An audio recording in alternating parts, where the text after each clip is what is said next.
Hey, it's Lewis Matthews of Rise Fitness HQ, and today we're going to look at an amazing exercise for developing your glutes, the hip thrust. We're going to break the hip thrust down into 4 steps, leading you to an effective glute dominant exercise.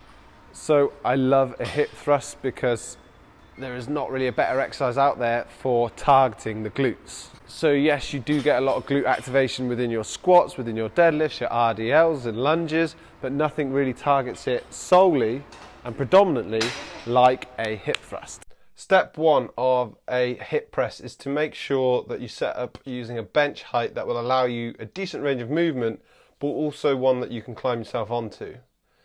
We also suggest using bumper plates or large plates so that the bar can roll straight onto your hips. Bit unlucky though if you've got massive legs. We also advise you that you use the padding, because otherwise as it gets a bit heavier, it can feel a bit awkward.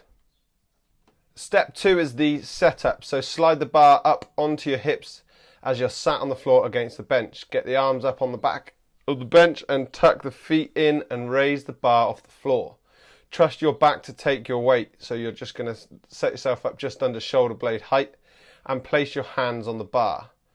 Set your feet at hip width apart and keep your knees slightly out to the side so that you have at least 90-degree angle in the knee.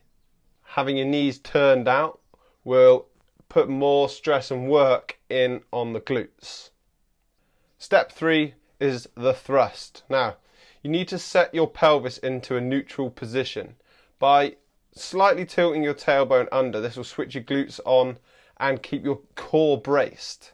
To make sure that your glutes are switched on and your core is braced, you need to actively squeeze and give tension to your glutes, but also clamp your ribs down so that your core can switch on.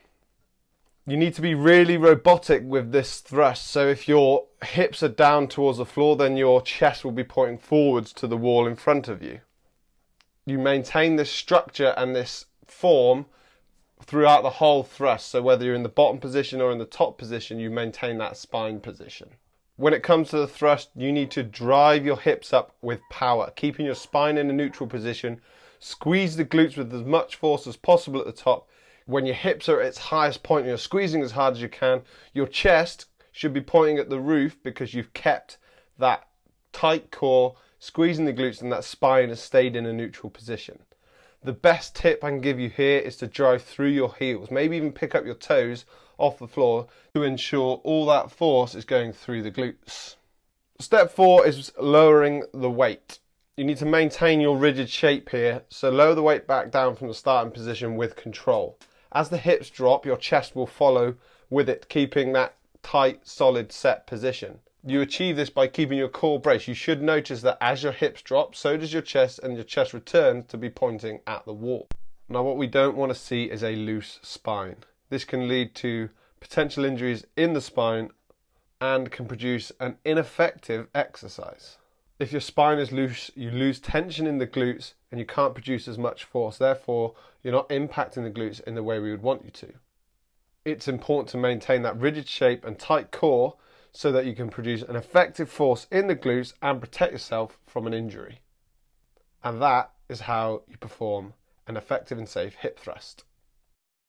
So a couple of extra tips for you on those hip thrusts is to make sure you squeeze and push through your heels to get as much work in the glutes as you can. The point of most resistance is going to be at the top of the movement. So when you're at the top of the movement, make sure you're squeezing as hard as you can. A third point would be to perform this like a robot. Be as rigid as you can through the movement. Make sure you're pivoting from the hips and squeezing as hard as you can at the top and coming back down with control. Do not let that spine start to curve or arch. Keep it nice and solid like a robot. And a fourth extra tip is, once you've mastered this, try holding and pausing at the top for 3 seconds to really stress those glutes and create as much tension in there as you can. For some extra exercise how-tos and some extra information on training, nutrition and mindset, make sure you hit subscribe and continue following the page.